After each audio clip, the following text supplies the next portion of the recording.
अभी आपने सोचा है कि कैसे सिर्फ एक शब्द, एक अकेला शब्द पूरे देश की सोच को बदल सकता है। आज हम एक ऐसे ही शब्द की कहानी पर बात करेंगे और समझेंगे कि उसके पीछे का पूरा सिस्टम कैसे काम करता है। ये कहानी है दिव्यांग शब्द की, और ये कैसे भारत में एम्पावरमेंट्स यानी सशक्तिकरण के लिए एक नई उम्मीद, एक नई सोच का प्रतीक बन गया है। चलिए थोड़ा पीछे चलते हैं। तारीख थी 15 फरवरी 2015। प्रधानमंत्री नरेंद्र मोदी अपने मन की बात कार्यक्रम में एक बहुत ही अहम बात कहते हैं। वो कहते हैं कि विकलांग की जगह एक नया शब्द इस्तेमाल होना चाहिए, दिव्यांग। अब देखिए, ये सिर्फ शब्दों का हेरफेर नहीं था, ये सोच में एक बहुत बड़ा बदलाव था। इसका मकसद था कि हम किसी की कमी पर नहीं बल्कि उसकी दिव्य शक्ति, उसकी अनोखी क्षमता पर ध्यान दें। तो ठीक है, शब्द तो आ गया, लेकिन इस दिव्यांग शब्द का असल में मतलब क्या है? और इस नई सोच को जमीनी हकीकत बनाने के लिए कौन कौन से अधिकार दिए गए हैं? चलिए इसे जरा और गहराई से समझते हैं। अगर हम इसकी परिभाषा को देखें तो दिव्यांग बालक वो है जिसके शरीर में जन्म से या फिर बाद में किसी बीमारी, एक्सीडेंट या चोट की वजह से कोई कमी आ जाती है, और ये कमी उसे रोजमर्रा के कामों में हिस्सा लेने से रोकती है। तो आप समझ सकते हैं कि ये एक बहुत बड़ी परिभाषा है जिसमें कई तरह की स्थितियां शामिल हैं। और देखिए, ये सिर्फ एक अच्छी सोच नहीं है, इसे कानूनी तौर पर मजबूत भी किया गया है। हमारे संविधान का आर्टिकल 21A हर बच्चे को मुफ्त और जरूरी शिक्षा का मौलिक अधिकार देता है। इसी को आगे बढ़ाते हुए डिसेबिलिटी एक्ट 1995 दिव्यांग बच्चों को 18 साल की उम्र तक कुछ खास अधिकार देता है। और इन सब के बारे में जागरूकता फैलाने के लिए हम सब हर साल 3 दिसंबर को वर्ल्ड दिव्यांग डे मनाते हैं। अधिकार तो अपनी जगह हैं, लेकिन असल मदद के लिए तो संस्थाएं चाहिए, है ना? तो भारत में खास मदद देने के लिए एक बहुत बड़ा संस्थागत ढांचा भी है।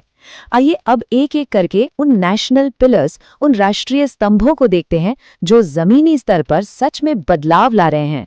सबसे पहले बात करते हैं विजुअल डिसेबिलिटी की। देहरादून में है national institute for the empowerment of persons with visual disabilities. ये सिर्फ एक रेजिडेंशियल स्कूल नहीं है, यहीं पर भारत की सबसे बड़ी ब्रेल प्रेस भी है। जरा सोचिए, ये प्रेस ज्ञान को हर किसी के लिए कितना आसान बना रही है। अब आते हैं स्पीच और हियरिंग डिसेबिलिटीज पर। इसके लिए मुंबई में है अली यावर जंग नेशनल इंस्टीट्यूट। यहाँ कॉक्लियर इम्प्लांट सर्जरी जैसी जिंदगी बदल देने वाली सुविधाएं हैं। और इतना ही नहीं, ये इंस्टीट्यूट उन प्रोफेशनल्स को भी तैयार करता है जो आगे जाकर न जाने कितने लोगों की मदद करते हैं। बौद्धिक दिव्यांगता यानी इंटेलेक्चुअल डिसेबिलिटीज, इस क्षेत्र में सिकंदराबाद का नेशनल इंस्टीट्यूट बहुत ही जबरदस्त काम कर रहा है। यहाँ लोगों की सोचने समझने की क्षमता को बेहतर बनाने से लेकर उन्हें वोकेशनल ट्रेनिंग देने तक हर किसी को आत्मनिर्भर बनाने पर पूरा जोर दिया जाता है। अच्छा, अब सोचिए अगर किसी को एक से ज्यादा तरह की दिव्यांगता हो, उनके लिए भी एक खास जगह है चेन्नई में, national institute for empowerment of persons with multiple disabilities.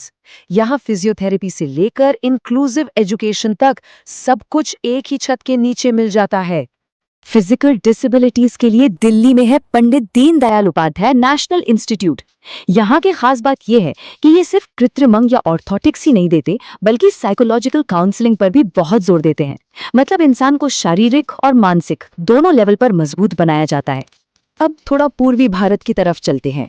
Locomotor disabilities यानी चलने फिरने से जुड़ी दिव्यांगता के लिए यहाँ दो बहुत ही अहम संस्थान हैं।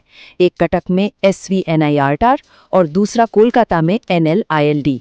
ये दोनों ही संस्थान लोगों को फिर से अपने पैरों पर खड़ा होने में मदद करते हैं, चाहे वो पुनर्वास के जरिए हो, प्रोस्थेटिक्स के जरिए हो या फिर एडवांस्ड सर्जरी के जरिए। कम्युनिकेशन मतलब बातचीत एक फंडामेंटल राइट है ना? नई दिल्ली का Indian sign language research and training centre बस इसी को पक्का करता है। और एक बहुत बड़ी उपलब्धि ये है कि इस सेंटर ने 10,000 शब्दों की एक इंडियन साइन लैंग्वेज डिक्शनरी तैयार की है। कमाल है। और अब एक ऐसा एरिया जिस पर आज के दौर में बहुत ध्यान देना जरूरी है, मेंटल हेल्थ।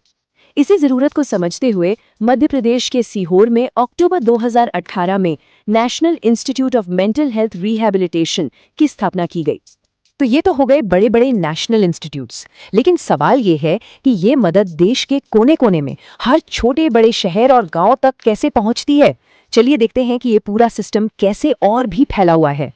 इसका जवाब है ये नंबर 21। जी हाँ, 21 कंपोजिट रीजनल सेंटर्स यानी CRCs का एक बहुत बड़ा नेटवर्क।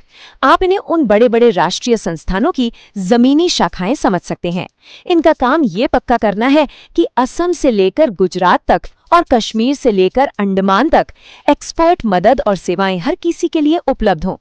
तो अब आप देखिए, हमने देखा कि दिव्यांग सिर्फ एक शब्द नहीं है, इसके पीछे अधिकारों का एक ढांचा है। राष्ट्रीय स्तर के 9 बड़े संस्थान हैं और फिर उनको जमीन तक पहुंचाने वाले 21 क्षेत्रीय केंद्र भी हैं। एक मजबूत सिस्टम तैयार किया गया है जिसका सिर्फ एक ही लक्ष्य है, हर एक इंसान को सशक्त बनाना। तो अंत में सबसे जरूरी सवाल ये उठता है कि ये जो इतना बड़ा नेटवर्क बनाया गया है, ये कैसे सुनिश्चित कर सकता है कि हर एक व्यक्ति अपनी पूरी क्षमता, अपने फुल पोटेंशियल तक पहुंचे और समाज में अपना पूरा योगदान दे सके। ये एक ऐसा सवाल है जिस पर हम सबको सोचने की जरूरत है।